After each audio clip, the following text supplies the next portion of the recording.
দিয়ে দিলেন যে কোরআনে রাজনীতি নেই। যার উপরে নাজিল হয়েছিল সেই মুহাম্মদ রাসূলুল্লাহ রাজনীতি করেছেন না করেননি? শুধু করেননি, তিনি রাষ্ট্রপতি ছিলেন। রাষ্ট্রপতি হয়েছেন 1-2 দিন 5 দিনের জন্য, 10 বছর। কতদিন? এগুলো সব বানানো কথা। আপনি কোন কারণে বলেন যে কোরআনে রাজনীতি নেই? ধর্ম ব্যবসায়ী যারা, এরা ধর্মের নামে ব্যবসা করে, নাউযুবিল্লাহি মিন যালিক। এই কথাগুলো বুঝে হোক না বুঝে হোক যারা বলেছেন তাদের ঈমান চলে গেছে। কারণ আপনি সরাসরি হাত দিয়েছেন নবীর ওয়ারিসদের গায়ে। আলেম ওলামা শুধু আলেম ওলামা নয়, এরা সরাসরি নবীর উত্তরাধিকারী। আর ওলামা ওয়ারাসাতুল আম্বিয়া। সুতরাং এ বিষয়ে আমাদের সতর্ক থাকা দরকার। যারা এগুলো করছে নিজের দুনিয়া আখিরাত সব নষ্ট করে ফেলছে। হাজারো মানুষের ভেতরে প্রতিক্রিয়া দেখা দিচ্ছে, আপনার প্রতি খারাপ ধারণা করছে মানুষ যে এটা মানুষ নাকি অন্য কিছু। আপনাদের জেলাতে একজনের নাম আমরা সারা বাংলাদেশের সন্তান, শুধু আলেমদের বিরুদ্ধে যাওয়ার কারণে, মুক্তাদির নাকি যেন নাম, মানে আলেম বিরোধী ছিলেন। এক শ্রেণীর আলেমদেরকে এনে বিরোধিতা করতে, এই কারণে সারা দেশের ভেতরে যেভাবে হোক তার নাম প্রচার হয়ে গেছে যে লোকটা আলেম বিদ্বেষী। এখন আবার নতুন করে কোন মানুষ যদি ওই জালেমদের মতো আরম্ভ করে, কালকে একজনের বক্তব্য শুনলাম, সে বলতেছে যে 15 বছর কোরআনের অনুষ্ঠান করতে যেমন অনুমতি লেগেছে, আগামীতে আমরা যদি আসতে পারি এভাবে অনুমতি না একেবারে বন্ধই করে দেব। আপনি এগুলো করতেন, পরে বলতে পারতেন না, এখনই বলে দিলেন, মানুষ তো সব বুঝে ফেলবে। এইগুলো তো এখনই বলে দেওয়া ঠিক হচ্ছে না। আপনারা করবেন আমরাও জানি, তো এগুলো পরে, এখনই বলার দরকার নেই, আগে অন্তত বসে নেই। না বসতে যদি সবই ফাঁস করে দিন, তো মানুষ এমনিই তো বুঝে ফেলছে অনেক কিছু, আবার বুঝেও ফেলছে, বুঝে ফেলবেও। এই জন্য মনের ভেতরে যা আছে এটা যেন থাকে। আর আমরা তো দেখতে পাচ্ছি এই মজলুম সংগঠন, ওইটা শহীদ প্রেসিডেন্ট জিয়াউর রহমানের হাতে গড়া, তিল তিল করে বাংলাদেশ স্বাধীন হওয়ার প্রায় 6-7 বছর পরে দলের জন্ম। দলের জন্ম 78 সালে না? 71 সালে স্বাধীন হলে 78 কয় বছর হয়? 6 বছর। কত? 72, 73, 74, 75, 76, 77, 78, 6-7 বছর পরে এই জন্ম। এই মানুষগুলো এখন যদি নতুন করে কোনো কথা তোলে কারো বিরুদ্ধে, এই যে চেতনার কথা বলে বলেই তো এই 15.5 বছরে এই জালেমারা শেষ করে দিয়েছে দেশটা। নতুন করে কোন চেতনা এই দেশে কিন্তু আর চলবে না। চেতনার কথা বাদ দিন, যেই শব্দ দিয়ে আপনি ঘায়েল করতে চান ওই শব্দটাই বিস্ফোরক হয়ে চেয়ার থেকে নামিয়ে দিয়েছে আপনাকে। রাজাকার শব্দ বলেছিলেন না? কালকে যে জন্ম নিয়েছে সেও বলছে আমিও রাজাকার। এই জন্য আগামীতে এরকম কোন শব্দ আপনি চেতনাধারী হবেন না, কারণ এটা মানুষ বিশ্বাস করে যে আপনার চেতনায় কাজ হবে না। হাসিনার এই চেতনা যেহেতু আর খায়নি মানুষ, আর সামনে খাবেও না।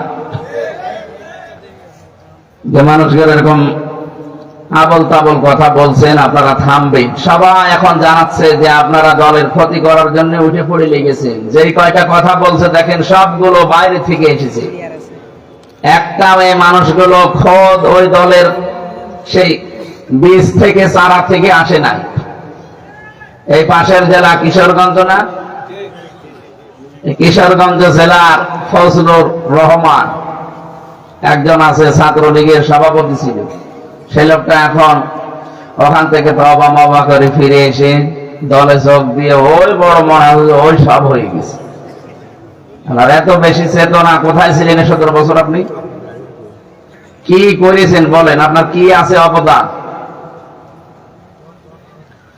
এবং যে সমস্ত জায়গাতে মানুষ ইসলাম প্রিয়, বিশেষ করে বাংলাদেশের সাতক্ষীরা, চাঁপাইনবাবগঞ্জ, চট্টগ্রাম, এই জায়গাগুলোতে, চট্টগ্রামের পরে কক্সবাজার, এই জায়গাগুলোতে একচেটিয়া মানুষ ইসলাম ইসলাম আর ইসলাম ছাড়া কিচ্ছু চায় না। সে যে ইসলামই হোক, ইসলাম চায় তারা। এখানে আপনি অন্য কিছু খাওয়াতে পারবেন না। এখন বাংলাদেশে বহু জেলা আমি পেয়েছি, প্রায় 32টার উপরে, তো যারা ইসলাম ছাড়া অন্য কিছু সেখানে চাই না, জোর করে কিছু দিতে গেলে উগরিয়ে ফেলে দেবে। এখানে আপনি খাওয়াবেন কি করে? আচ্ছা, জোয়ার উঠেছে, আমরা দেখতে পাচ্ছি কোরআনের আয়াত অনুযায়ী, ইযা জাআ নাসরুল্লাহি ওয়াল ফাত ওয়া রাআইতান নাসা ইয়াদখুলুনা ফি দীনিল্লাহি আফওয়াজা। হে নবী, যখন আল্লাহর সাহায্য আসবে তখন আপনি বিজয় দেখতে পাবেন। আর বিজয় দেখতে পাওয়ার পরেই কয়েকটা জিনিস সামনে আপনার ভেসে উঠবে। তার এক নম্বরে আপনি দেখতে পাবেন আরাআইতান নাসা ইয়াদখুলুনা ফি দীনিল্লাহি আফওয়াজা, দলে দলে পালে পালে মানুষ ইসলামে প্রবেশ করছে। আপনি আগস্ট মাসের 5 তারিখের আগ পর্যন্ত এই দেশের জরিপ দেখেন, যারা জরিপ ছাপায় তারা তো আন্দাজে কিছু করেনি, অন্তত হালকা পাতলা কিছু পেয়েছে। এই যে বিশ্বের 257টা রাষ্ট্র নিয়ে জরিপ বের হচ্ছে, মাইক্রোসফট, ভয়েস অব আমেরিকা, আন্তর্জাতিক অনেক সংস্থা যারা চেষ্টা চালিয়ে এগুলো বের করে। জানুয়ারি মাসের 1 তারিখে দেখবেন এগুলো সব ফ্ল্যাশ হয়। কি পান? সারা দুনিয়ার 257টা রাষ্ট্রে সবচাইতে সাম্প্রদায়িক সম্প্রীতি নিয়ে বসবাস করে বাংলাদেশের মানুষ। অথচ আমাদের পাশের দাদা বাবুরা সারা জীবন ছড়িয়েছে যে এই দেশে নাকি সংখ্যালঘু নির্যাতন হয়। কি সারা দুনিয়ার মোড়লদেরকে কথা শোনাতো না যে দেশে সংখ্যালঘু নির্যাতন হয়? অথচ রিপোর্ট দিচ্ছে খ্রিস্টানরা, ইহুদিরা, যে না, তামাম দুনিয়ায় সবচাইতে বেশি নিরাপদে আছে বাংলাদেশে অমুসলিমরা। শুধু এতটুকুই শেষ করেনি, তারা রিপোর্ট দিয়েছে তামাম দুনিয়ার 257টা রাষ্ট্রের সবচাইতে বেশি মিথ্যা তথ্য পরিবেশন করা হয় ভারতে। আমার তামাম দুনিয়া যখন ভেঙে ফেলেছে, আশপাশের কোন রাষ্ট্রের সাথে তাদের সম্পর্ক ভালো না। ভারত আমাদের শত্রু নয়, ভারত আমাদের শত্রু নয়, হিন্দুরা আমাদের শত্রু না। শত্রু হচ্ছে উগ্রপন্থী কিছু আছে, জঙ্গি হিন্দু, এরা। এগুলো মানুষ নামে কলঙ্ক, যারা আল্লাহর ঘর একটার পর একটা ভেঙে দেয়। পৃথিবীর কোন ধর্মে আছে যে উপাসনালয় সব ভেঙে দেওয়া লাগবে? কোন ধর্মে আছে? আর আপনারা যতগুলো আল্লাহর ঘর ভেঙে ফেললেন, আপনাদের পূর্বপুরুষরা এই পৃথিবীতে আল্লাহর ঘরে হাত দিয়ে কাসফিন মাকুল হয়ে গেছে। আব্রাহা, কথা বলেন না কেন? বাবরি মসজিদ থেকে শুরু করে গতকালকে একটা মসজিদ ভেঙেছেন ভারতে। কি ধোয়া তুললেন যে এখানে 500 বছর আগে মন্দির ছিল। দুনিয়ার মানুষ মাটির নিচে তেল পায়, গ্যাস পায়, সোনা পায়, আর শয়তানরা শুধু মন্দির পায়। খালি মন্দির পায় বলে 500 বছর আগে, 1000 বছর আগে এখানে রাম মন্দির ছিল, এখানে ওই মন্দির ছিল। কেন আর দেশে জায়গা নেই? কেন মসজিদের নিচে মন্দির পাওয়া লাগবে? আমাদের ধর্মে বাড়াবাড়ি নেই, জোর জবরদস্তি নেই, এই জন্য আমরা কিছু বলি না। তার মানে এই নয় যে আমরা কিছু বলতে পারি না। কথা বলে না কেন? শুধু একটু বয়কটের ডাক দিয়েছে ওরা, ভাই না বাবা ডাকা আরম্ভ করেছে। কারণ ওরা জানে যে আমাদের সবচাইতে বড় ব্যবসার জায়গা এই বাংলাদেশ। এতদিন মেয়ে ছিল, সম্পর্ক ছিল, মেয়ে নেই, এখন সম্পর্ক নেই। এখন আবার চেষ্টা চালাচ্ছে অন্য লাইনে। না, সফল হতে পারবেন না। আর যারা ওদের ফাঁদে পা দিয়ে এই দেশের মানুষের ভেতরে বিভ্রান্তি সৃষ্টি করতে চান, ডিভাইডেড করতে চান, আপনি কিন্তু ওই জালেমার মতো ধরা খাবেন আবার। কারণ এই দেশের মানুষ এখন আর আগস্টের 5 তারিখের আগে নেই। 5 তারিখ চলে গেছে, এটা জানুয়ারি মাসের 10 তারিখ। কথা বলে না কেন? August, September, October, November, December, January, কতদিন হয়ে গেল? মানুষ কি আর সে 5 তারিখের আগে আছে? যেন নতুন করে আবার যদি এই উগ্রপন্থী হিন্দুদের পাঁদে পা দিয়ে কেউ এই দেশে নতুন কিছু করতে চান, আপনি সফল হতে পারবেন না। কারণ তরুণ প্রজন্ম ওটা মানবে না।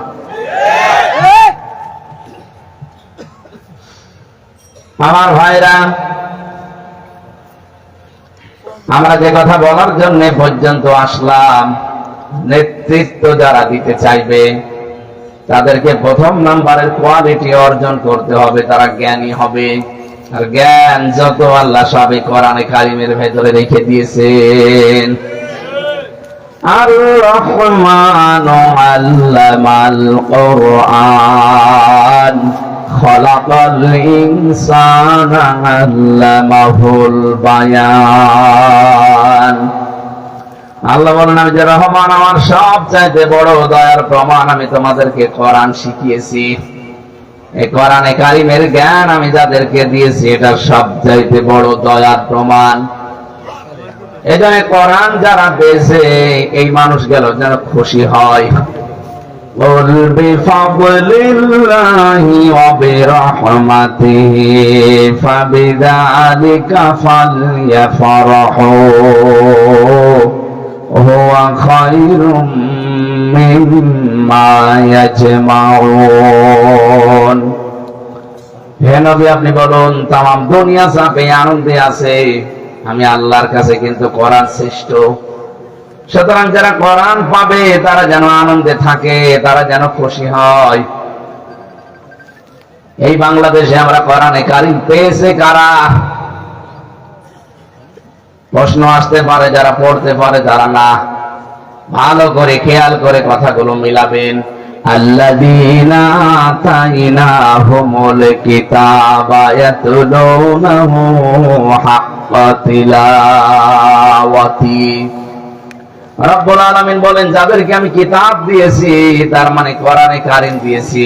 কোরআনের 53টার উপরে নাম আমি পেয়েছি, তার একটা নাম আছে, কোরআনের নাম কিতাব। কোরআনের নাম কি? এই কিতাব যাদেরকে দিলাম, এই পৃথিবীর ময়দানে মানুষগুলো দেখবেন তারা হক আদায় করে কোরআন পড়ে। আমি হাক্কা তিলাওয়াতের ব্যাখ্যা পড়েছি। কোন মানুষ যদি হক আদায় করে কোরআন পড়তে চায়, মাস্ট বি, এই জীবনে তাকে 4টা বিষয় মানা লাগবে। ও বেবাড়িয়াবাসী, মিলান তো আপনার জীবনে আপনি কোরআন পেয়েছেন কিনা, আপনি আসলে হক আদায় করে তেলাওয়াত করেন কিনা। আমি আবার বলছি, রিপিট করছি, ভালো করে খেয়াল করেন। যারা কিতাব পেয়েছে, কোরআন পেয়েছে, তারা এর হক আদায় করে পড়ে। উলাইকা ইউমিনুনা বিহি, আর এরাই কোরআনে বিশ্বাসী। আমা ইয়াকফুর বিহি ফাউলাইকা হুমুল খাসিরুন। যারা এভাবে পড়ে না, হক আদায় করে না, এই মানুষগুলো আমার কোরআন বিশ্বাস করে না, তারা ক্ষতিগ্রস্ত। বলেন নাউজুবিল্লাহ। মনে মনে ভাবতে পারেন, কে বলছেন? আমার বাড়িতে কোরআন শরীফ আছে, আমার 2 ছেলে হাফেজ, আমি প্রতি সপ্তাহে একটা করে খতম করি, আর এ বলে কোরআনই আমি নাকি পড়ি না। না, পড়া এই শব্দটা যদি কেউ হক আদায় করে কিছু পড়তে চায়, তাকে 4টা শর্ত মাস্ট বি মানা লাগবে, নয়তো তার পড়ার হক আদায় হবে না। কথা বুঝে? 1 নাম্বার, আপনাকে শুদ্ধ করে পড়া লাগবে। এটাকে আমি বানাচ্ছি নাকি? অরাত্তিলিল কোরআনা তারতিলা। রব্বুল আলামিন বলেন, আমার কোরআন যদি পড়েন, হে নবী, আপনি সহি শুদ্ধ করে তার তিলের সাথে পড়বেন, থেমে থেমে স্পষ্ট ভাবে। তাহলে কোরআন শরীফ স্পষ্ট ভাবে থেমে থেমে তার তিলের সাথে পড়া এর হক। এ কথা বলছে কে? আপনি আন্দাজে পড়তে গেলে অর্থ পাল্টিয়ে ফেলবেন। যেখানে যে অক্ষর যেভাবে উচ্চারণ করা দরকার, যদি ওটা উচ্চারণ সমস্যা হয়, দেখবেন অর্থ আকাশ পাতাল পাল্টিয়ে গেছে। যে কিছুক্ষণ আগে পড়লাম না, ইযা জা নাসরুল্লাহি ওয়াল ফাত, এখানে নুন সাদ র নাসর আছে, নাসর মানে সাহায্য। নুন সিন র নাসর যদি কেউ উচ্চারণ করে, মুখটা গোল না করে স্বাভাবিক ভাবে সিন দিয়ে, তাহলে বাংলা অর্থ হবে, যখন আসবে ঈগল পাখি, যখন আসবে আল্লাহর সাহায্য, তখন আপনি বিজয় পাবেন। আর আপনি অর্থ করছেন, যখন আসবে ঈগল পাখি, তখন আপনি বিজয় পাবেন। একটা কথা হলো, খালি একটা অক্ষর একটু উলট পালট হয়ে গেছে উচ্চারণে, আপনি দেখেছেন অর্থ কি করে আকাশ পাতাল বদলিয়ে গেল। এই জন্য কোরআন পড়তে হলে শুদ্ধ করে পড়া লাগবে। সারা বাংলাদেশের ভেতরে যতগুলো জেলাতে কোরআন শুদ্ধ করে পড়ানো হয়, তার ভেতরে বিবাড়িয়া অন্যতম। কথা ভালো করে বুঝে মিলাবে। তাহলে হক আদায় করে পড়ার শর্ত কয়টা? আরো জোরে বলেন। এটা ক্লাস চলছে, ছাত্রের মতো বলেন তো কয়টা? 1 নম্বরে কি করে পড়া লাগবে? আমি আল কোরআন রিসার্চ ফাউন্ডেশনের সদস্য ছিলাম জেলে যাওয়ার আগে। ওই সময় আমরা একটা রিপোর্ট পেয়েছিলাম, এই দেশে 100 জনের 95 জন মানুষ কোরআন শুদ্ধ করে পড়তে পারে না। ঠিক। তাহলে হক আদায়ের একবারেই গোড়া কেটে ফেললেন আপনি। দ্বিতীয়টাই চাই, কেউ যদি কোরআন শুদ্ধ করে পড়ে, তার দ্বিতীয় হক হচ্ছে শুধু পড়লে হবে না, এটাকে বুঝতে হবে। ওয়ালাকাদ ইয়াসসারনাল কুরআনা লিযিকরি ফাহাল মিন মুদ্দাকির। চার জায়গায় 8টা এক সূরার ভেতরে আল্লাহ দিয়েছেন। রব্বুল আলামিন বলেন, আমি এক কোরআনে কারীমকে সহজ করে দিয়েছি বোঝার জন্য, এরপরেও কি কেউ আছো এখান থেকে শিক্ষা নেওয়ার মতো? আল্লাহ আফসোস করছেন। তার মানে আপনাকে শুদ্ধ করে পড়ার পরে এটা বোঝার জন্য চেষ্টা চালাতে হবে। আর আমি জানি সারা বাংলাদেশে বিবাড়িয়ায়, যেহেতু এখানে নবীর ঘর মাদ্রাসা বেশি, কোরআনে কারীম বোঝানোর মতো মানুষ এই জেলায় বেশি। তার মানে 2টা পাওয়া গেছে। এই কথা বলছেন না?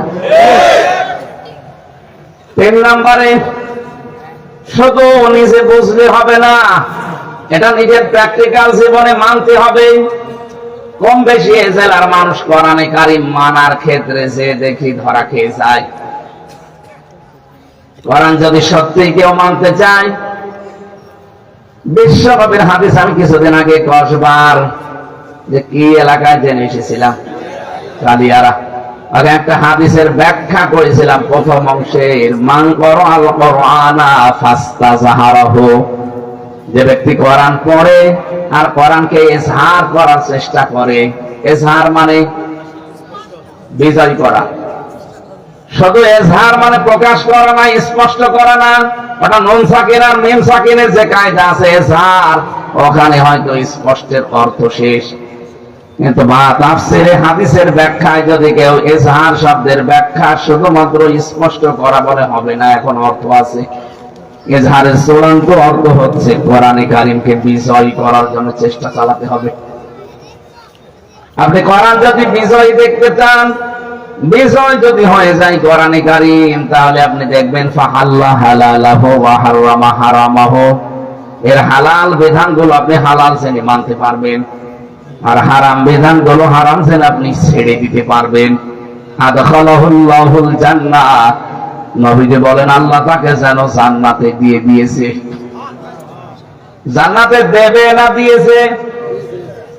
হ্যাঁ, আদখালা এটা মাঝি, পাস্ট, আদখালা ইয়াদখিলু, নবীজি বলেন আল্লাহ তাকে যেন জান্নাতে দিয়ে দিয়েছে। তার মানে কোরআনে কারীম যতদিন বিজয় না হবে, ততদিন আপনি হালালকে হালাল জেনেও মানতে পারবেন না, হারামকে হারাম জানার পরও আপনি ছেড়ে দিতে পারবেন না, বাধ্য হবেন হারাম কাজ করতে। এরকম জায়গা দেখেন নেই? সব যোগ্যতা আছে আপনার, সব কিছু ওকে, এরপরও আপনাকে চেয়ারে বসতে দেবে না, 10 লাখ টাকা লাগবে। এরকম জায়গা বাংলাদেশে ছিল না?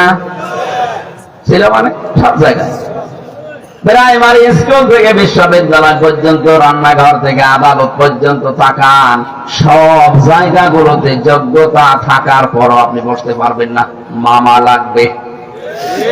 এই মামা দেওয়া তো হালাল, ঘুষ দেওয়াও যেমন হারাম, নেওয়াও যেমন। বাধ্য হচ্ছে আমি, এই কারণে দেশে কোরআন বিজয় নেই। কোরআন যদি বিজয় থাকতো, আমি এই হারাম কাজ নিজেও করতাম না, করতেও দিতাম না। এই জন্য আমির জামাত ডাক্তার শফিকুর রহমান হাফিজাহুল্লাহ অলরেডি ঘোষণা দিয়েছেন, যদি কোরআন এই দেশে কায়েম হয়, বিজয় হয়ে যায়, সর্বপ্রথম দিন আমরা এই দেশ থেকে চাঁদাবাজি ঝাঁটিয়ে বিদায় করব। কারণ তখন চাঁদাবাজি আপনি করতে পারবেন না। এই যে কিছু মানুষের মাথা খারাপ হয়ে গেল ওই দিনের পর থেকে, তারা মানুষের ভেতরে ছড়িয়েছে ইসলাম যদি আসে হাত কেটে দেবে। আরে ভাই, হাত তো কাটবে চোরের, আপনার কি? আপনার ভয় কিসের? আপনি কি চোর? ঠাকুর ঘরে কে রে? এরকম হয়ে যাচ্ছে না? অনেকে বলেছিলেন যে আপনার ধরে ধরে হাত কেটে দেব, বলেছিলেন যে চুরি যে করবে তার হাত কাটা যাবে, আপনার ভয় নেই। আপনি ভয় পান কোন কারণে? তার মানে আপনার চরিত্র এরকমই। আপনার এত ভয় লাগে? আপনার ভয় লাগুক আর সাহস লাগুক, কোনো কিছু করার নেই। ইসলাম এদেশে আসলে প্রথম দিন এদেশ থেকে চাঁদাবাজি বন্ধ হবে। কোন মহারথী ঠেকাতে পারবে না, সে যাই হোক। এখন আপনি চেষ্টা করেন কি করে ইসলাম ঠেকিয়ে রাখা যায়, না তো আপনার আবার সমস্যা হবে। কোরআনে কারীম যদি আপনি হক আদায় করে পড়তে চান আর যদি সত্যি বলেন যে আমি এতে বিশ্বাস করি, 3 নম্বরে আপনাকে এটা কিন্তু মানা লাগবে। খালি শুদ্ধ করে পড়া না, শুধু শুদ্ধ করে পড়ে শেষ করা না, শুধু বুঝে শেষ করা না, এটাকে মানতে হবে। আর যখনই আপনি পূর্ণাঙ্গ জীবন এটা মানতে যাবেন, আল্লামা শফি সাহেবের মতো আপনার নামও পাল্টিয়ে যেতে পারে। তার নামই পাল্টিয়ে দিয়েছে জালেমরা, তেতুল হুজুর দিয়েছে।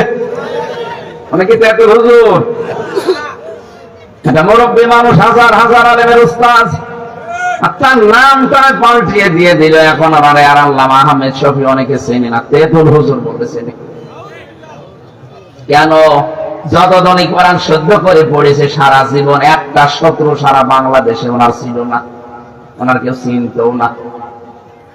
যতদিন নিজে শুদ্ধ করে বুঝেছে, কেউ শত্রু ছিল না। যেই বলেছে না আমি এটা মানতে চাই, সারা দেশে আমি এটা মানতে চাই, তখনই ওনার নামে উল্টা পাল্টা।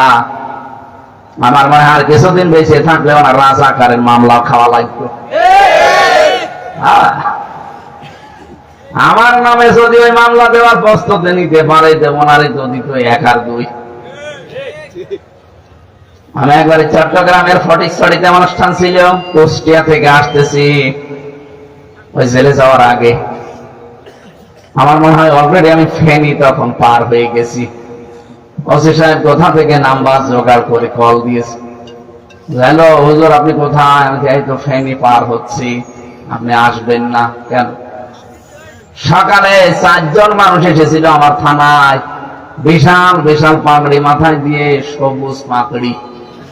তার মানে আল্লাহর ওলি বোঝা যাচ্ছে, সিন্নি খাওয়া পার্টি। এই 4 জন এসে আমার কাছে লিখিত অভিযোগ দিয়ে গেল, আপনি নাকি রাজাকার, চিহ্নিত রাজাকার কুষ্টিয়া, আপনি রাজাকার হয়ে এলাকায় আসবেন, আমি ওসি হতে থাকতে আপনাকে আমি আসতে দেব না, দয়া করে আপনি আসবেন না। আমি বললাম স্যার আপনি আমার চেনেন? না, কারণ আমি তো আর ওই আপনাদের ধর্মের লোক না, আমি একটা হিন্দু মানুষ। আপনার আমি নাম শুনেছি, কিন্তু এভাবে আমি দেখি মেখি নাই। আপনি রাজাকার বলে গেল আর আপনি লিখে তো দরখাস্ত নিয়ে নিলেন।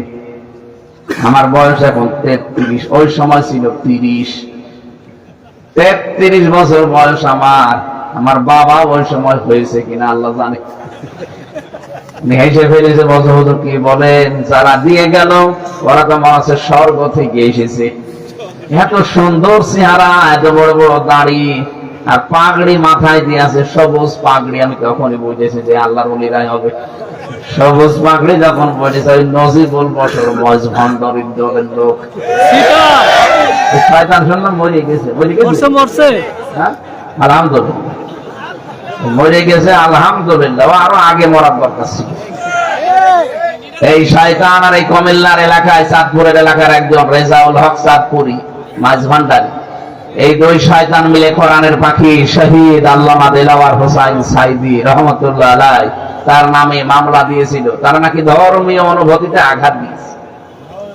সারা জীবন যে লোকটা ধর্ম প্রচার করে গেল, সে নাকি ধর্মীয় অনুভূতিতে আঘাত দিয়েছে, আর ওরা ধর্মের 12টা বাজাচ্ছে। বাংলাদেশের সবচাইতে ধর্মের 12টা বাজিয়েছে এই সুন্নি নামে কলঙ্ক কিছু মানুষ। কিসের সুন্নি? আপনি আপনার নামে লিখবেন আপনি বেদাতি। যত বেদাত সব ওদের ভেতরে পাবেন, ইয়ালি বাবা, কেল্লা বাবা, ফতে বাবা। এটা কি সুন্নাহ না বেদাত? সব নতুন করে বানিয়েছে। এদের সাথে কেউ মিলে জিকির করবেন না, কারণ আল্লাহর নামের পাশাপাশি অন্য কাউকে কেউ যদি ডাকে তার ডবল শাস্তি হবে। সূরা ফুরকানের ভেতরে আছে 68 নম্বর আয়াত, ওয়াল্লাযীনা লা ইয়াদউনা মা'আল্লাহি ইলাহান আখার। রহমানের বান্দা যারা, তাদের এই গুণটা থাকবে যে তারা আল্লাহকে ডাকবে কিন্তু অন্য কাউকে তার সাথে ডাকবে না। অথচ তাহেরি সাহেবরা আপনি দেখেন আল্লাহর নাম কিছুক্ষণ ডাকার পরে ইয়ালি বাবা, কেল্লা বাবা, ফতে বাবা, কোথায় ঘন্টা। আমি নামটা ধরলাম শুধু বোঝার জন্য। বলেন আপনি কোথায় পেয়েছেন যেখানে আল্লাহর সাথে অন্য কাউকে ডাকা জায়েজ নেই? ওনার মাহফিলে এখন গানও চলে। আর আপনি নতুন নতুন করে আরেকটা নাম পাল্টিয়ে ওইটাও জিকির বানিয়ে চালিয়ে দেন। এই জন্যই তো বলছি এই জেলায় আলেমরা করে কি সমস্যাও আছে, কারণ এই জেলায় তো আল্লাহর ওলি ছিল। আলেম যেখানে বেশি, জালেমও সেখানে বেশি। হ্যাঁ, বর্তমানে একেবারে হারাম করে দেওয়া দরকার, কারণ জাহান্নামে নিয়ে যাচ্ছে মানুষকে। সেখানে আসবে এই বেদাতিরা, সুন্নি নাম নিয়েছে চুরি করি, কিসের আহলে সুন্নাত ওয়াল জামাত। ওরা যদি আহলে সুন্নাত ওয়াল জামাত হতে, আমরা কি ঘোড়া ঘাস কাটছি? বাটপাড়াগুলো ওদের মিল মোহাব্বত সব ওই জালেমদের সাথে। ভিডিও বের হয় দেখেন না, জালেমের প্রশংসা করছে বসে বসে। সারাটা জীবন যে লোকটা হাসিনার 5 আটা গোলামি করে গেল, সে নাকি তাদের বন্ধু। এই জন্যই তো মুনাফিকের শাস্তিটা যে বেশি হবে এমনি না, এই কারণে বেশি হবে। এরা এই দলও আছে, আবার ইসলাম যদি আসে দেখবেন ওরা আবার ওই দলও আছে। না, প্রচার যখন প্রকাশ যখন হয়ে গেছে, ওই শয়তানরা যেন আর আসতে না পারে। ইসলামের এত ক্ষতি এই দেশে কাফেরদের দ্বারা হয়নি, ওই শয়তানদের দ্বারা যাবে। নতুন নতুন ইসলাম বানিয়ে মানুষদেরকে জাহান্নামের দিকে ঠেলে নিয়ে চলে যাচ্ছিল। এখন অন্তত অনেকে চেষ্টা করছে, না এ তো ইসলাম না, আল্লাহর নাম আমি ডাকবো, সেখানে এ কিসের নাম শিখায়। সোহেল চৌধুরী নায়ক ছিল, নাম শুনেছেন? তাকে মেরে ফেলেছিল যে লোকটা আমার সাথে ছিল জেলখানায়, 25 বছর জেল কাটতেছে, মামুন। কিছুদিন আগে বের হয়েছে, দেখলাম আমরা রাত 2:30 3টায় উঠি তাহাজ্জুদ পড়ার জন্য, আর ও ওঠে জিকির করার জন্য। তাও সে জিকির জাত মতো জিকির তো হলে হয়, উঠে এসে জিকির শুরু করে, ইয়া রাসূলুল্লাহ ইয়া রাসূলুল্লাহ। কি গো? একজন মাওলানা মামুনুল হক আর আমি ডাক দিলাম, ভাই এদিকে আসে। কি করেন আপনি? জিকির করি। কিসের জিকির? রসুলের এশকে। রসুলের এশকে জিকির করেন আপনি? কিসের এশক আপনার? আর ইয়া রাসূলুল্লাহ বলে কোনো জিকির আছে?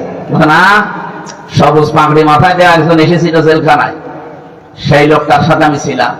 সে আল্লাহর ওলি আমারে শিখিয়েছে যে ইয়া রাসূলুল্লাহ ইয়া রাসূলুল্লাহ জিকির করলে তাড়াতাড়ি জেল থেকে বের হওয়া যায়। ওরে শয়তান, এ তো জিকির না, এ তো ফিকির, এর একটা ধান্দা। আমার না, যে শিখিয়েছে সেও হয়তো জানে না, আর আপনি যা শিখেছেন আপনি না জেনে শিখেছেন, এটা জিকির না।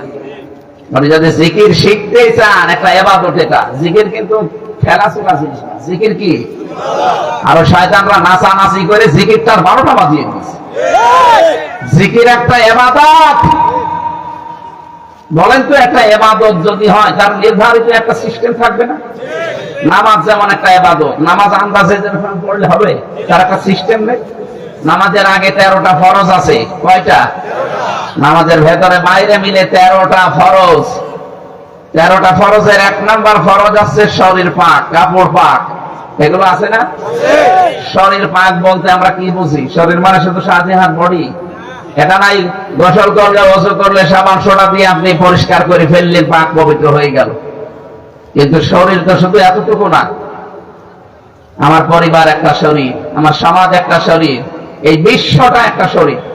এই জন্য নবীজি জানিয়েছেন তামাম দুনিয়ার মুসলমানেরা সব একটা শরীরের মতো।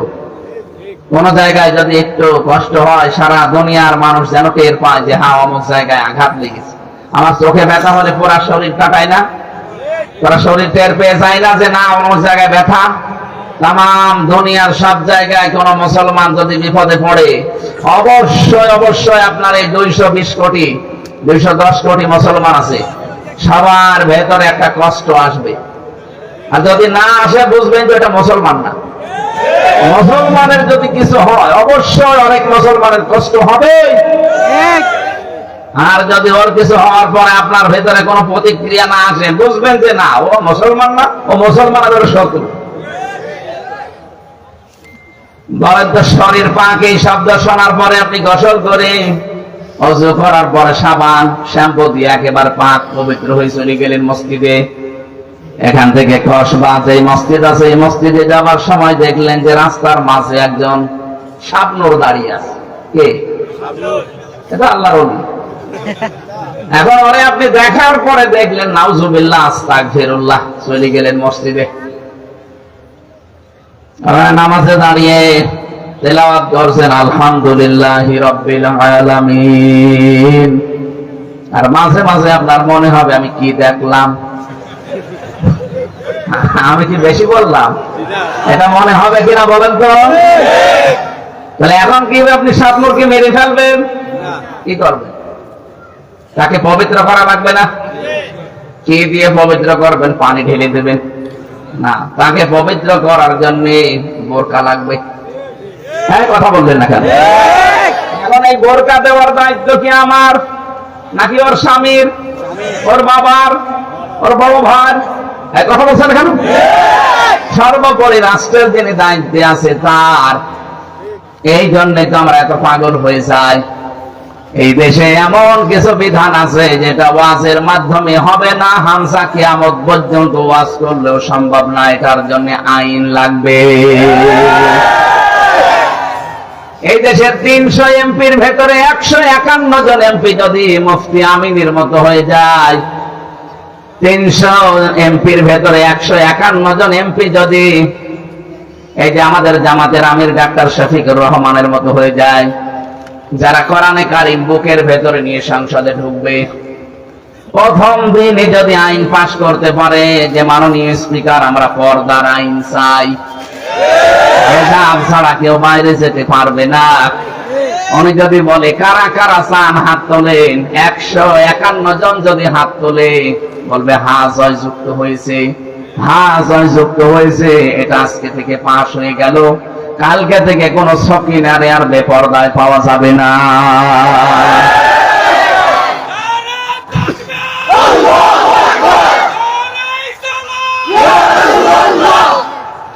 এইটাই তো আমরা চাচ্ছি।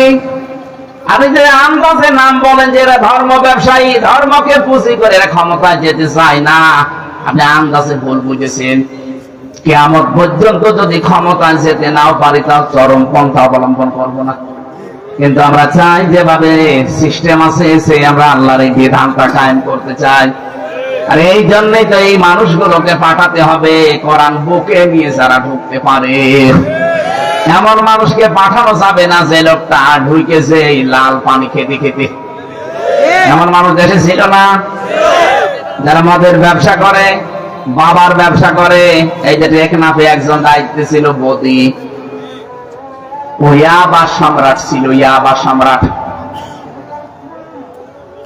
আমার ভাইরা, এই জন্য আমরা যেটা বোঝাতে চাই না, আজান তার একজন জবাব দিয়ে দেন।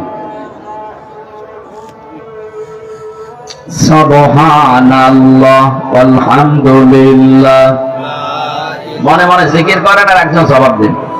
সুবহানাল্লাহ আলহামদুলিল্লাহ।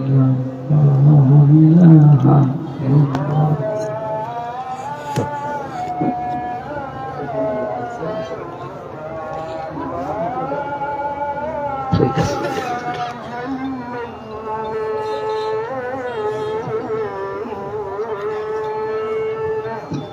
সুবহানাল্লাহ আলহামদুলিল্লাহ সুবহানাল্লাহ আলহামদুলিল্লাহ সুবহানাল্লাহ আলহামদুলিল্লাহ লা ইলাহা ইল্লাল্লাহ লা ইলাহা ইল্লাল্লাহ মুহাম্মাদুর রাসূলুল্লাহ। আল্লাহুম্মা সাল্লি আলা সাইয়্যিদিনা মাওলানা মুহাম্মাদ ওয়া আলা سيدنا مولانا محمد سبحان الله الحمد لله এইদিকে سبحان الله الحمد لله لا إله إلا الله سبحان الله الحمد لله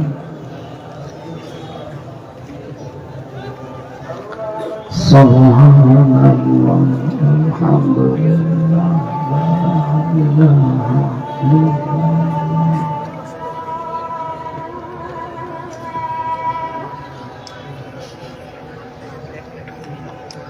لا إله إلا الله মুহাম্মাদুর রাসূলুল্লাহ।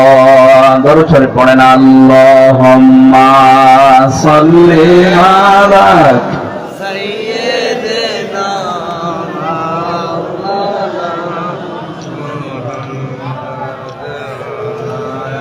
ওয়া আলা আলি সাইয়্যিদিনা মাওলানা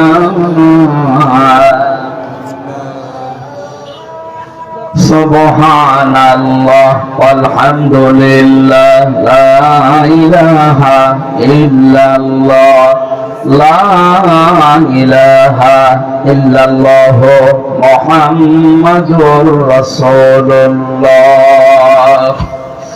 আমার ভাইরা, আমি কোরআনে কারীম হক আদায় করে পড়ার যে শর্তগুলো লাগিয়েছিলাম, এটাকে আমি বানিয়ে লাগিয়েছি? বলেন।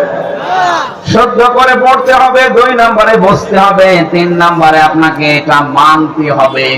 আরে মানার জন্য আমি বারবার চেষ্টা চালাচ্ছি।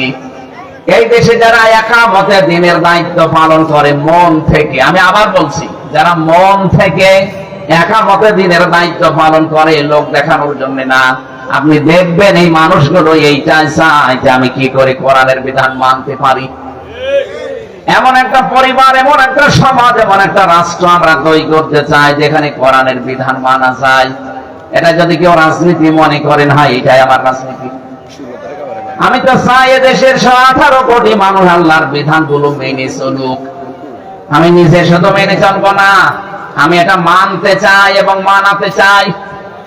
আল্লামা আহমেদ শফী যতদিন পর্যন্ত নিজে পড়েছেন, বুঝেছেন, মেনেছেন, কিছুই হইতো না। যেই বলেছে না আমি এটা মানাতে চাই, এই দেশে নবীর বিরুদ্ধে কেউ যদি কথা বলে টিকে থাকতে না পারে, আমরা ফাঁসি চাই, তখনই তাকে শাপলা চত্বরে হাজার হাজার মানুষের জীবন দেওয়া লেগেছে। কথা বলেন ঠিক কিনা?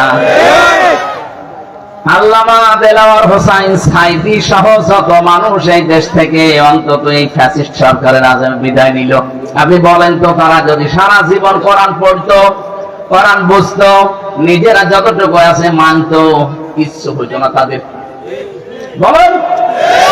যেই বলেছে না আমি মানতে চাই, সুতরাং আমি মানাতে চাই এই দেশের মানুষকে, তখনই তারা 13 বছর আটক করে রেখেছে। আমারও প্রথম দিন অফার দিয়েছিল, সেই দিন ধরে ওই দিনের পরের দিনে রিমান্ড দিয়েছে। রিমান্ডে আমারে বলেছে, দেখেন যা যা বলতে বলি এইগুলো বলবেন, আর আমরা যেগুলো বলি এইগুলো বাইরে যেয়ে বলবেন, আপনাকে কালকে ছেড়ে দেব না। এত 5-8 গোলাম এখনো আমি হইনি। মানে যা যা শিখিয়ে দেবেন এইগুলো সব দেশের বিরুদ্ধে, আকিস গ্রুপের বিরুদ্ধে, জামাত ইসলামের বিরুদ্ধে। কোন কারণে আমি বলতে যাব? যদি না বলেন তাহলে আপনার বউ তুলে নিয়ে আনবো। এত নিচে নেমেছিল এই শয়তান, না এই মানুষের মানব শয়তান গুলো এত নিচে নেমেছিল। আমার ভাইরা, এখানে এই জেলায় যারা আলেম আছেন মনে করছেন আমি এত সুন্দর করে কোরআন শরীফ পড়ি, আমার হক আদায় হয় না। না হয় না, আপনাকে শুদ্ধ করে তো পড়া লাগবে। আপনি একটা মানলেন, 2 নম্বর আপনাকে বুঝতে হবে, আপনি বোঝেন ও কম বেশি। 3 নম্বর আপনাকে মানতে হবে, আপনি মানতে পারছেন। আপনি পরিবারে কোরআন মানেন, সমাজে মানেন, আপনি কি অর্থনীতিতে কোরআন মানতে পারছেন? সেখানে তো ব্যাংকিং ব্যবস্থা এমন তৈরি করা আছে যা সুদ দিয়ে চলে। এটা আপনার ওয়াজে বন্ধ হবে না, এটা বন্ধ হওয়ার জন্য আইন তৈরি করা লাগবে। অর্থনীতি ইসলামে নেই, কথা বলে দেখেন, এটা ইবাদত, অনেকে জানেই না। এর ভেতরে যে কতগুলো নিয়ম নীতি আছে ব্যবসা করার জন্য, নবীজি নিজে যেহেতু ব্যবসা করেছেন, এই যে মুদারাবা বলা হয়, মুদারাবার কি কনসেপ্ট কি? একজন টাকা দেবে আর একজন শ্রম দেবে। খাদিজাতুল কুবরা রাদিয়াল্লাহু তাআলা আনহা তিনি অর্থ দিয়েছিলেন, মুহাম্মদুর রাসূলুল্লাহ শ্রম দিয়েছিল। এইটাই তো মুদারাবা বলে। কোন ব্যাংকে এই ব্যবসা এভাবে করে আপনি বলেন? যদি করে কোন ব্যাংক, আপনি তার সাথে কারবার করবেন। আর এটা করার জন্য শুধু ওয়াজ করলে হয় না, এটার জন্য আইন পাশ করা লাগে। সুদ ভিত্তিক অর্থনীতি গুলো চলছে, ব্যাংকিং ব্যবস্থা চলছে। আপনি যদি সেখানে যে আয়াত পড়ে বলেন সুবহানাল্লাহ সুবহানাল্লাহ, হবে? নবীজি নিজে 13 বছর মক্কায় নামাজ পড়েছিলেন। কত বছর? 13টা বছর। বলেন তো, কাবা শরীফের সময় 360টা মূর্তি ছিল না? উনি যে 360টা মূর্তির সামনে নিয়ে 13টা বছর উনি মক্কায় থাকতে নামাজ পড়লেন। ওনার নামাজ হওয়ার কথা? কি মনে হয় আপনার নামাজ হওয়ার কথা? মূর্তির সামনে নিয়ে নামাজ হয়? তাহলে ওনার নামাজ হলো কি করে? নামাজ হয়েছিল এই কারণে, কারণ উনি বাধ্য, মূর্তি সরানোর ক্ষমতা ওনার ছিল। ওই নবী মদিনায় যে রাষ্ট্র ক্ষমতা হাতে পেয়ে যখন মক্কা বিজয় করলেন, তখন একটা একটা করে মূর্তিগুলো সব ভেঙে ভেতর থেকে ফেলে পুরা পরিষ্কার করলেন। এবার নামাজ পড়েছিলেন না পড়েন নাই? এই দেশে যতদিন যাকাত ভিত্তিক অর্থনীতি রাষ্ট্রীয় ভাবে কায়েম না হয়, ততদিন আপনি নির্দ্বিধায় ইসলামী ব্যাংকে কারবার করবেন, কারণ তার একটা শরিয়া বোর্ড আছে। এবার যদি মনে করেন না সোনালী, রূপালী, চৈতালি, ইসলামী সবই সমান, কে বলেছে আপনি সমান? এরা তো পারছে না, তাই বাধ্য হয়ে আপনাকে এই কাজ করাচ্ছে। আর ওরা তো একবারে সরাসরি করছে। ইসলাম এসে গেলে ওইগুলো যদিও থাকবে না, সবগুলো পরিবর্তন হয়ে ইসলামী ব্যাংকের আদলে চলবে। সেখানে মোশারাকা থাকবে, মুদারাবা থাকবে, মোরাবাহা থাকবে, বায়ে সালাম থাকবে, বায়ে ইস্তেসনা থাকবে, বায়ে মুআজ্জাল থাকবে, বায়ে ওয়াহিদা। 28টা নিয়ম আছে। এগুলো সবগুলো যখন রাষ্ট্রীয় ভাবে পালন করা আপনার জন্য আইন করে দেওয়া হবে, মানবেন না? মানে নামাজের বিলটা যদি ওই সময় আনা হয়, যাকাতের বিলটা যদি আনা হয়, এদেশে যত সুদ ভিত্তিক অর্থনীতি আছে, ব্যাংকিং ব্যবস্থা আছে, সবগুলো তখন বন্ধ হয়ে যাবে। তার মানে নবীজি যখন ক্ষমতা পেয়েছিলেন, তখন যেমন সব ভেঙ্গে ভেঙ্গে চুরমার করে পরিষ্কার করে করে নামাজ পড়েছিলেন, ওই রকম অবস্থা হবে। আমরা তো ওইটা চাচ্ছি ভাই। তাছাড়া একেবারে 50 বছর ক্ষমতায় বসে থাকবো না কখনো। এইরকম মন যদি কারো থাকে, তার ইমানের সমস্যা আছে। যদি কারো ভেতরে এই লালসা থাকে যে আমি ক্ষমতায় বসে 50 বছর থাকবো, তার ইমানের সমস্যা আছে। আপনার এইটা থাকা লাগবে যে আমি এই বিধানগুলো কায়েম করার মাধ্যমে 18 কোটি মানুষকে আমি সুদ থেকে, মায়ের সাথে জেনা করা থেকে বাঁচাবো। এই যে এলাকায় টাকা ছেড়ে রাখি, 1000 টাকা ছেড়ে রাখে, মাসে মাসে 200 টাকা করে বেশি পায় না? এই এলাকায় এখনো শুরু হয়নি। এটাতে মায়ের সাথে একেবারে প্রকাশ্যে জেনা করার গুনাহ হয়, আপনি জানেন? অথচ এলাকায় বহু মানুষ বলছেন করেন। যারা যারা করেন, বলেন তো আপনি মায়ের সাথে কেবল জেনা করে আসলেন, আপনি নামাজ পড়বেন, ঘন্টাদিন একটা আপনার নামাজ হয়? তাও যার সাথে না না, বুঝতেছেন? আমার মনে হচ্ছে এলাকায় এই ব্যবসাটা চলছে। এমনকি এই যে জমি জায়গা দিয়ে যে সমস্যাটা আছে এই দেশে, বহু জায়গায় আমরা দেখি 1 বিঘা জমি আমি ভাইয়ের কাছে নিলাম, ওনারে 1 লাখ টাকা দিলাম, যতদিন জমি করে খাবো ততদিন টাকা ফেরত দেওয়া লাগবে না। কি এটার নাম কি? অর্থ। এটা কি আপনার আছে? ঠিক আছে। এটা কিন্তু মায়ের সাথে জেনা করার গুনাহ হচ্ছে আপনার। যেই করেছেন এটাকে বন্ধ করা লাগবে। হ্যাঁ, সিস্টেম আছে, ওই 2টা পালন করলে এটা আপনি বাঁচতে পারবেন। যতদিন আপনি ওই জমি করে খাবেন, 2 বছর, 5 বছর, 10 বছর, ততদিন সরকারের খাজনা আপনি দেবেন। 2 নম্বরে যখন উনি ওই টাকা আমার কাছ থেকে ফেরত নেবে, জমি ফেরত দেওয়ার পর যদি 1 লাখ টাকা নেয়, 8-10 হাজার টাকা কম নেওয়া লাগবে। কথা বুঝেছেন? আমি জানি আপনি করবেন না, কেন লস হয়ে যাবে। লাভ লসের মালিক কি আপনি বলেন তো? 1 লাখ গরু বিক্রি না করে বাজার থেকে চলে আসতেছে, এসার পরে ডাকাতি ধরেছে, গরু বিক্রি করনি, বলছে বাবাজি দাম পাইনি এই জন্য বিক্রি করি। তো দাঁত মুখ খুলে ফেলবো, দাম পাওয়া দরকার কি, টাকা তো আমরা নেব, যা হয়েছে তাই বিক্রি করবি, টাকা কেটে বাড়ি নিয়ে যাবে, টাকা তো নেবো আমরা, আমরা বসে আছি। লাভ লসের মালিক কে? আপনি কে বলেন? সুতরাং আপনারা যে ভয় দেখাচ্ছেন যে না লস হয়ে যাবে এরকম করলে, আরে সিস্টেম দিয়েছে আল্লাহ, লাভ লসের মালিকও আল্লাহ, আপনার অসুবিধা কি? সুতরাং এরকম যারা আছেন আপনি ছেড়ে দেবেন ভাই। এই এলাকায় মনে হয় হবে না, কারণ এটা আইন লাগে। বাবা শাহ সারা যত কিছুই বুঝিয়ে দিয়ে এখান থেকে যাওয়ার সময় যা ছিল তাই। সুলাইমান নবী একবার জিনদেরকে বলেছিলেন, আজকের এই আয়াতের তাফসিরে আছে, উনি জিনদেরকে বলেছিলেন জিনেরা একটা মসজিদ বানাও। ওরা মসজিদ বানানোর পরে আবার গোড়া থেকে ভাঙা আরম্ভ করেছে। সুলাইমান নবী এসে তাকে পুরা মসজিদ শেষ, মসজিদ বানিয়েছিলাম আবার ভেঙে ফেলেছে। কেন? আপনি তো বলেননি যে মসজিদ বানানোর পরে কি করা লাগবে, যখন কাজ কাম নেই আবার শুরু করি। ওই বললেন ঠিক আছে মসজিদ বানাও, আর আমি যতদিন ফিরে না আসি ততদিন একটা কুকুরের লেজ সোজা করো। ওরা ঠিক মসজিদ বানানো কমপ্লিট করে একটা কুকুর ধরে এনে লেজ ধরে টানাটানি করে, লম্বা হয়ে যায়, ছেড়ে দেয় আবার কাছে। কি গো কি কুকুর? তেল মোবাইল নিয়ে আয়, তেল মোবাইল নিয়ে টানাটানি করে, যেই টানে লম্বা হয়, ছেড়ে দেয় কাছে। না এ হবে না, বাঁশ নিয়ে জায়গা মতো বাঁশ দিয়ে টাইট করে বেঁধে রাখে। 2-3 দিন একাধারে বেঁধে রেখেছে, মনে কাছে সোজা হয়ে গেছে, যেই ভুলে দিয়েছে আবার কাছে। সুলাইমান নবী এসে থাকছেন, ওরা টানাটানিতে ব্যস্ত। কি ওরা কি কুকুর?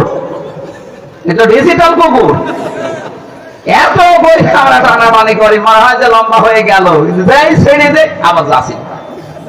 এই 15.5 বছর আমরা এরকম একটা কুকুর পেয়েছিলাম, যত টানি দেখে হ্যাঁ ঠিক হয়ে গেল, সেই ছেড়ে দিয়ে যা আবার যাচ্ছি। আল্লাহ দেখ আমাদেরকে বাঁচিয়েছেন কুকুর থেকে। আপনি আবার কুকুর বললাম বলে মনে করি না যারা পালিয়ে গেছে আমি ওদের বলছি। ছিল এই দেশে ছিল না, জনগণ বহু চেষ্টা চালিয়েছিল, অনেকে জীবন পর্যন্ত দিয়ে চেষ্টা চালিয়েছে যে দেখি হয় কিনা। না, কুকুরের লেজ যেমন ওদের স্বভাব এরকম, পাল্টাতে পারেনি মানুষগুলো। আমরা মনে হয় এখানে যে অবস্থা দেখলাম, আপনারা এই সুদ ছাড়তে পারবেন না যতদিন যাকাত ভিত্তিক অর্থনীতি কায়েম না হয়। এই জন্য আমরা যারা কোরআন শুধু পড়ছি, এই জেলায় বহু মানুষ আছে শুধু শুদ্ধ করে পড়ে, শুধু বোঝে, শুধু নিজে মানে না। আরে ভাই এটা মানাতে হবে। নবীকে যেই বলেছে আমি এটা মানাতে চাই এই আরব জাহানে, তখনই তাকে দেশ থেকে তাড়িয়ে দিয়েছে। তখন 82 বার তাকে হত্যার চেষ্টা চালিয়েছে ইহুদিরা। কতবার? 82 বার।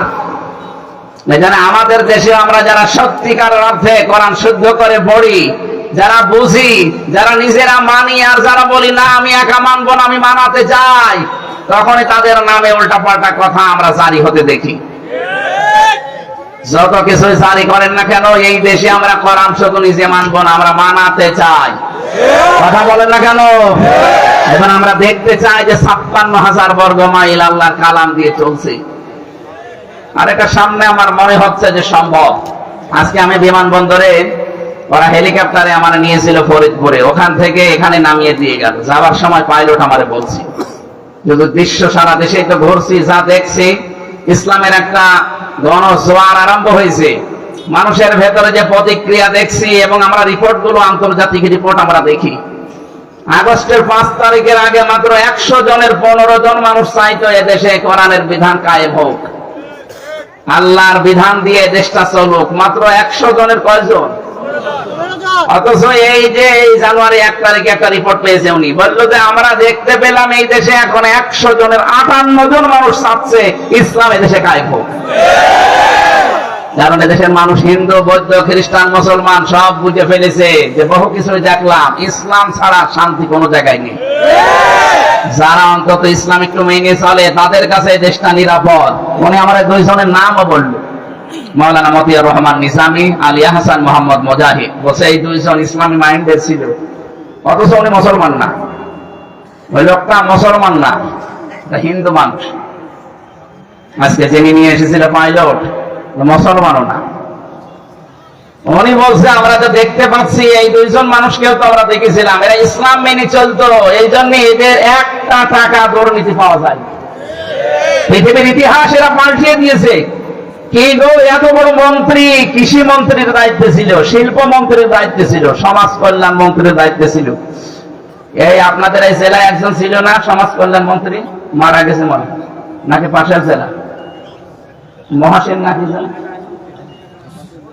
না, ওই যে আলী মহাসেন নাকি নাম ছিল, ওই যে হবিগঞ্জের লোকটা মনে হয় ঘুমাইতো খালি। একটা ভিডিও দেখেছিলাম, ও কোন জায়গায় বক্তৃতা দিতে দিতে কি গো সমাজ কল্যাণ মন্ত্রী ছিল। লোকটা মরে গেছে না? হ্যাঁ, মারা গেছে। একটা হিন্দু মানুষ আমারে বোঝাচ্ছে যে হুজুর এইরকম মানুষ যদি 52 জন মন্ত্রী এই দেশে তৈরি হয়ে যেত, তাহলে এই দেশটা একটা মিনি স্বর্গ হয়ে যেত। ও তো জান্নাত বলে না, স্বর্গ বলে, মিনি স্বর্গ হয়ে যেত। আমি বললাম হ্যাঁ, এইটাই দরকার।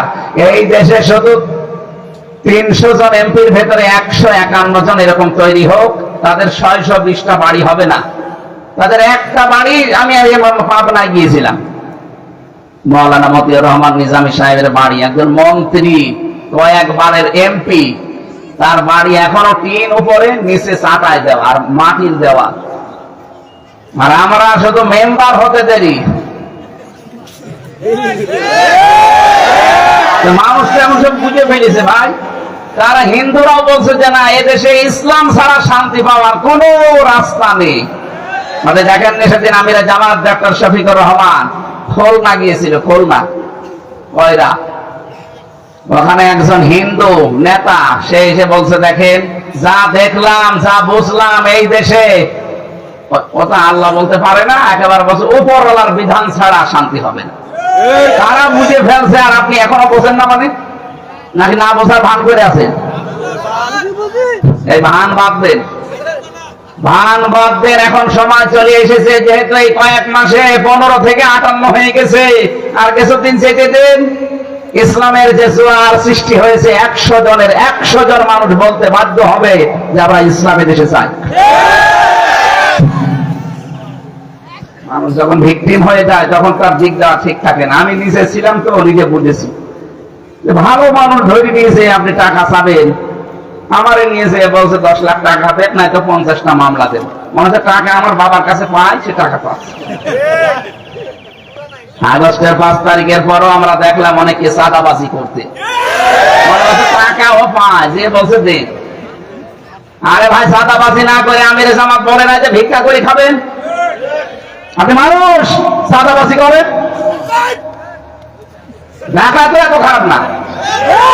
হ্যাঁ, আমি 19 সালে আমার মাহফিল ছিল সিরাজগঞ্জে, ওই যে লালন শাহ তো পার হয়ে গাড়ি আমার আটকিয়ে দিল, টাকায় যা ছিল সব তো নিয়ে নিল, ড্রাইভারকে দিল 2 চট, দিয়ে ওর মোবাইলটা নিয়ে নিল। নিয়ে আমি বললাম ঠিক আছে চলেন। হুজুর দাঁড়ান, যাবেন যে চলে, এখনো কুষ্টিয়া কত দূর, তেল মেল লাগবে না, কিছু আছে? না, আর কিছু নেই। ওখান থেকে 500 টাকা বের করে বসে যে 5 লিটার তেল কিনে নেবেন, নিয়ে বাড়ি যাবেন। ড্রাইভার কিছুক্ষণ যাওয়ার পরে বলছে হুজুর ডাকায় ধরো, ইমানদার ডাকায়। আমরা তো এরকম ইমানদার ডাকাত দেখতে পাচ্ছি না, ইমানদার ডাকাত তো না। এই কয়েকদিন আগে নারায়ণগঞ্জ বন্দরে রাত 12:30টার পরে, 12:30টার পরে গেছে এই চাঁদাবাজি করতে। এত বড় সাহস, গাইবান্ধার জজের কাছে 50 লাখ টাকা চাঁদা শেষ। বলছে আমি রাতের বেলা চাইলাম, কে গো মানুষ টের পাইলো কি করে? আরে শয়তান, রাত 12টা 1টায় বলে আমি চাঁদা চাইছি, মানুষ টের পাইলো কি করে? কি মেশিন ওরা লাগিয়ে বসে আছে জানেন আপনি? আমি নিচে দেখিয়ে এসেছি রিমান্ডে। আপনি পায়খানায় বসে বসে কি করছেন সেটা ওরা দেখতে পাচ্ছে। এত বড় কঠিন জিনিস ওদের হাতের মুঠার ভেতরে। গোয়েন্দা বিভাগরা এখন বলছে যে আমরা দেশটা শুধু দেখতে চাচ্ছি যে কে কিভাবে কি করে, সব তো আমাদের নাপদর্পণে আছে। এজন্য আপনি থামেন, দলের নাম নিয়ে হোক আর নিজের পরিচয় হোক, যা করছেন, একবার যদি ওই 4 দেওয়ালের মাঝে চলে যান না, কোনো বাপ আপনাকে বের করবে না। কত অসহায় হয়ে থাকা লাগে, আমি নিজে তো দেখেছি 3টা বছর, কেউ কারো না। এই জন্য উল্টা পাল্টা কাজ করেন না, দরকার হয় ভিক্ষা করে খান, নিজের রক্ত দরকার হয় বিক্রি করে খান। তারপরও এই চাঁদাবাজি করা যাবে না, মানুষকে ঠকানো যাবে না। আল্লাহ আমাদেরকে তৌফিক দিন মেনে চলার, বলেন আমিন।